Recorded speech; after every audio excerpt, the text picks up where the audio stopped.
আজ আপনারা শুনবেন বিভূতিভূষণ বন্দ্যোপাধ্যায় রচিত একটি ছোট্ট গল্প, এয়ার গান। হাবুল নাকি পাস করেছে ফার্স্ট হয়ে। কথাটা শুনে গর্বে তার বুকটা তো ফুলে উঠল 10 হাত। হাওয়ার ওপর ভর করে সে ফিরে এলো বাড়িতে ধীরে ধীরে। বিপুল আনন্দে সারা রাত তার ভালো রকম ঘুমই হলো না। মাকে কথাটা বলতে মা মাথায় হাত দিয়ে আশীর্বাদ করলেন। সুখী হও, বড় হও বাবা। সত্যি তার এই দীর্ঘদিনের খাটুনি সার্থক হয়েছে। বাড়ির লোকের চোখ এড়িয়ে কত রাত্রি জেগে সে বই পড়ে গেছে। তার পড়ার বই একাগ্রচিত্রে। আজ তার পরিণতি ওর প্রথম হওয়া। সকলের তো কথাটা শুনে বিশ্বাসই করতে চায় না। স্কুলের ছেলেরা তো প্রথমে হেসে উড়িয়ে দিয়েছিল একেবারে। সারাদিন যে আড্ডা মেরে ঘুরে ঘুরে বেড়ায়, সে এত উন্নতি করলে কি করে? তবুও হাবুল ফার্স্ট হলো। শীতের ঠান্ডা বাতাস বইছে ঝিরঝির করে। হাবুলের ঘুম ভেঙে গেল। থরমর করে উঠে বসলো। মনে পড়ল গতকালের ঘটনা, তার প্রথম হবার কথা। তারপর আস্তে আস্তে বেরিয়ে গেল ঘরের বাইরে। হাবুল গিয়ে দাঁড়ালো তার ছোট কাকার ঘরের দরজায়। ছোট কাকা তখন ঘুমাচ্ছেন, নাক ডাকিয়ে লেপের মধ্যে। হাবুল ডাকলো, ছোট কাকা, ছোট কাকা। ছোট কাকার ঘুম ভাঙল। তখন তিনি 2 হাত দিয়ে চোখ রগড়াতে উত্তর দিলেন, কি রে হাবুল? হাবুল বললে, কাকা, আমি ফার্স্ট হয়েছি। এমন সময় এই সকালে টুনু এসে হাজির হয়, যে হাবুলের কথা শুনে তীব্র প্রতিবাদ করল। কক্ষনো না ছোট কাকা। হাবুল রুখে উঠল। তুই জানিস টুনু? টুনুও দমে না একটুও। ইস, উনি আবার ফার্স্ট হবেন? তবে যদি টোকেন, সে কথা আলাদা। হাবুলের রাগ চড়ে গেল। সে ঠাস করে টুনুর কচি গালে একটা চড় মেরে বলল, বাবা সাক্ষী, কাল রাতে হেডমাস্টার মহাশয় বলেছেন, জানিস সে কথা? সকালবেলা এসেছেন চালাকি করতে। টুনু গালে হাত বুলোতে থাকে বেদনায়। ছোট কাকা বললেন, ছি, মারলি কেন রে ওকে? দেখলো তো কি হিংসুটে। এরকম চোর তোমার গালেও পড়বে এখন। কথার শেষে টুনু ছল ছল চোখে ঘর থেকে বেরিয়ে গেল। খানিকক্ষণ পর হাবুল বললে, ছোট কাকা, তুমি বলেছিলে ফার্স্ট হলে আমাকে এয়ার গান কিনে দেবে। ও, এতক্ষণ পর ছোট কাকার 8 মাস আগেকার প্রতিশ্রুতি মনে পড়ে গেল। বললেন, বেশ বেশ, কাল কিনে দেব। কাল না, আজই। ঠিক 8 মাস আগে হাবুল একদিন ওর ক্লাস ফ্রেন্ড ফুলদের বাড়িতে দেখেছিল তার একটা এয়ার গান। হাবুলেরও একটা এয়ার গান কিনবার ভারী শখ হলো। কথাটা তার ছোট কাকাকে বলতে তিনি বললেন, ফার্স্ট হলে এয়ার গান তাকে প্রাইজ দেবে। হাবুল উঠে পড়ে লেগে গেল প্রথম হবার জন্য, এবং প্রথম হলো যথাসময়ে। সেদিনই সে একটা এয়ার গান কিনে আনলো। তারপর সকাল সকাল খাওয়া দাওয়া সাঙ্গ করে এয়ার গান হাতে ঝুলিয়ে বাড়ি মই খুঁজতে লাগলো শিকার। কোথাও বসেছে একটা অসহায় চড়াই কিংবা পায়রা। তাকে লক্ষ্য করে এয়ার গানে আওয়াজ হলো ফটফট শব্দে। পাখি উড়ে পালালো অক্ষত শরীরে, আর গুলি বেরিয়ে গেল লক্ষ্যভ্রষ্ট হয়ে। পাখির 10 হাত তফাত দিয়ে প্রায়। হতাশ হয়ে ও ফিরে এলো হাত পা ঠিক করবার জন্য, যাতে সে পুনরায় না লক্ষ্যভ্রষ্ট হয়। ঘরের দরজার চৌকোতে বসে ও লক্ষ্য করলে দেয়ালে টাঙানো একটা বিলেতি ক্যালেন্ডারের ছবির মুখ। অনেকক্ষণ পর তার এয়ার গান থেকে শব্দ বেরুলো ফট করে। গুলিও ছুটে চলল ছবিতে একটা ছেলের ঠিক মুখের পানে। তারপর আওয়াজ হলো ঝন ঝন ঝন। ভয়ে হাবুলের মুখ হয়ে গেল পাংশু। সে দৌড়ে গেল। দেখলে মেঝেতে ছড়ানো অগণিত কাঁচের টুকরো।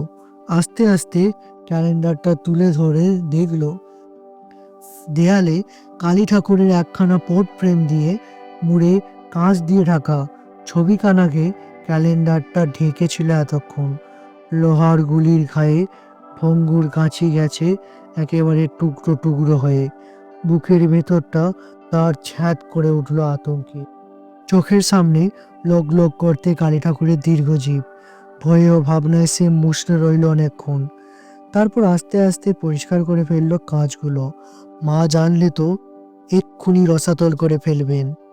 তখন মধ্যাহ্ন প্রায়। হাবুল ধীরে ধীরে চলে গেল ছাদের চিলেকুটুরির ভেতরে।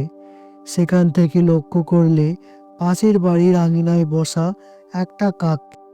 কাকও সঙ্গে সঙ্গে উড়ে পালিয়ে গেল, তাকে বিদ্রূপ করতে হতো। হাজার হোক, কাকও বড় ধূর্ত প্রাণী। নিচে যেতে হাবুলের আর সাহস হচ্ছে না। ঠুপ করে বন্দুকটা কাঁধে নিয়ে একটা চটের ওপর বসে থাকা জানলা দিয়ে দূরের পানে তাকিয়ে রইল। কাক কিংবা পায়রা কিংবা চড়াই এলে ও গুলি ছুঁড়ে মারবে তাকে। চুপ করে বসে থাকতে থাকতে ও সামনের বাড়ির ট্রাঙ্কটিকে লক্ষ্য করে ফেলে। গুলির আঘাতে ট্রাঙ্কটাও বেজে ওঠে ঝন ঝন ঝন। মনে আবার আনন্দ ফিরে আসে। হ্যাঁ, তার হাত অনেকটা ভালো হয়েছে। আবার সে লক্ষ্য করে পাঁচিলের ওপরের একটা ফুল গাছের টবে। সেটাও আওয়াজ হয় খট করে। আনন্দ ওর বেড়ে যায় 4 গুণ। বন্দুকটা নেড়ে চেড়ে ভালো করে পরীক্ষা করে। হ্যাঁ, একদিন ও বড় বন্দুকও ছুটতে পারবে নিশ্চয়। এই হলো তার সূচনা। বড় হলে সে চলে যাবে আফ্রিকার জঙ্গলে মাঙ্গো পার্কের মতো। অসংখ্য জন্তু জানোয়ারের শিকার করে ও দেখবে ওর শৌর্য বিক্রম। বাঙালি ভীরু নয়, বীরের জাতি। ও তা প্রমাণ করবে। খবরের কাগজের পাতায় পাতায় ওর ফটো ছাপানো হবে। ও দাঁড়িয়ে থাকবে হাফ প্যান্ট পরে বন্দুক হাতে। আর পায়ের কাছে পড়ে থাকবে বিরাট আকারের হিংস্র জন্তুর নিহিত দেহটা। পুলকে ওর হৃদয়ে ভরে গেল এখনই। কৃষ্ণ মহাদেশের গভীর অরণ্য থেকে বেরিয়ে আসবে মানুষ খাদক জাতি সভ্য মানুষের গন্ধে। ও তাদের দেখে ভয় পাবে না একটুও, বরং ওর বন্দুক ছুঁড়ে দেবে গুড়ুম গুড়ুম করে। শিক্ষা হয়ে যাবে তাদের রীতিমতো। রক্তাক্ত অবস্থায় পড়ে থাকবে কতকগুলো ইতস্তত ভূমিতে। আর সবাই পালিয়ে যাবে এই আশ্চর্য কোল দেখে। নিরীহ হাবুল এখনই যে নিষ্ঠুর শিকারী হয়ে উঠল সম্পূর্ণভাবে। রক্ত প্রবাহ চঞ্চল হয়ে উঠল ওর ধমনীতে ধমনীতে। ও পায়চারি করতে করতে লাগলো ঘরের ভেতরে এয়ার গানটা হাতে ঝুলিয়ে আফ্রিকার রোমাঞ্চকর অ্যাডভেঞ্চারের স্বপ্নে বিভোর হয়ে। অক্ষয় অমর হয়ে থাকবে ও ইতিহাসের পাতায়।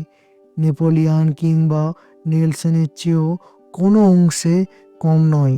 যুদ্ধক্ষেত্রে নেপোলিয়ান নাকি পেছনে হাত দিয়ে নির্বিকার চিত্তে দাঁড়িয়ে থাকতেন, আর পাশ দিয়ে সনসন করে গুলি চলে গেলেও তিনি গ্রাহ্য করতেন না।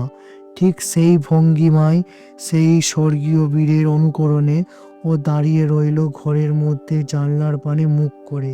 কিন্তু ও কি, সামনের বাড়ির ট্যাঙ্কের ওপর একটা বাঁদর যে, তাই এত কাক ডেকে উঠেছে অবিশ্রান্তে। তাদের বিকট রোপ তার কানে যায়নি এতক্ষণ, কারণ সে কলকাতা ছেড়ে আফ্রিকার গভীর অরণ্যে পড়েছিল শিকারের খোঁজে। ওর বুকের ভেতরটা যেন দূর দূর করে উঠল। ওর বন্দুকটা একবার ভালো করে দেখে নিল। বাঁদরটা বেশ বড় এবং হৃষ্টপুষ্ট।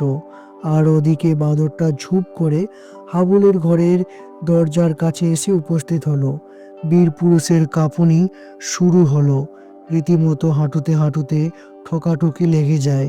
নেলসন ও নেপোলিয়নের মতো সে ফ্যাল ফ্যাল করে তাকিয়ে থাকে বাঁদরটার পানে। ঘরের এক পাশে ছিল এক ছড়া বড় বড় ছাপা কলা। বাঁদরটা এক পা করে এগিয়ে আসে সেই কলার দিকে। বাঁদর নাকি কলা খেতে বড় ভালোবাসে। হাবুলের সামনে এই নিদারুণ ডাকাতি ঘটে যায়। সে আর দেখতে পারে না। মরিয়া হয়ে তার সমস্ত শক্তি একত্র করে দাঁড়ায় কলা ও বাঁদরের মাঝখানে। জন্তুটাকে এয়ার গান দিয়ে লক্ষ্য করে। এয়ার গানের ঘোড়া দিলে টিপে, কিন্তু তাতে গুলি পড়া ছিল না একটাও। সুতরাং বাদরের ক্ষতি হয় না এত পর্যন্ত, পরন্তু তার রাগ বেড়ে যায় এই বাধা দেওয়ার জন্য। সে সঙ্গে সঙ্গে এসে হাবুলের গালে মারল একটা চোর। বেচারার মাথা ঘুরতে থাকে বন বন করে। নেপোলিয়ন গালে হাত দিয়ে দাঁড়ায়, এয়ার গান পড়ে থাকে তার পদতলে। বাঁদরটাও সুযোগ বুঝে এয়ার গানটা নিয়ে উধাও হয় পাশের নিম গাছের ডালে। হাবুলও প্রাণপণে চিৎকার করে ওঠে বাঁদরের এই বেয়াদপি দেখে। মনে পড়ে টুনুর গালের ব্যথা আর কালির ছবির কাঁচ ভাঙার কথা। তার চিৎকার শুনে ছুটে আসেন মা, দাদা, ছোট কাকা, মায়া, টুনু। হইচই পড়ে যায়। কি হয়েছে রে হাবুল, কি হয়েছে? নিরুত্তর হাবুল করুণ নয়নে তাকিয়ে থাকে পলাতক বাঁদরের পানে। টুনু তার দিকে আঙুল দেখিয়ে বলে, ওই দেখ ছোট কাকা, ছোড়দার এয়ার কান বাঁদরের হাতে। কি ছেলে রে তুই! বাঁদর তোর হাত থেকে এয়ার গানটা নিয়ে গেল। এমন খাসা জিনিসটা, 9 টাকা 10 আনা দাম। আর হাবুল, সে অবধ বদনে দাঁড়িয়ে থাকে, নিষ্ঠুর অপমানে ও পরাজয়ের হৃদয় ভারাক্রান্ত করে। আজ আপনারা শুনলেন বিভূতিভূষণ বন্দ্যোপাধ্যায়ের লেখা একটি ছোট্ট গল্প, এয়ার গান। ভিডিওটা ভালো লেগে থাকলে লাইক করুন, চ্যানেলটি সাবস্ক্রাইব করুন এবং দেখা হবে পরবর্তী কোনো গল্পে।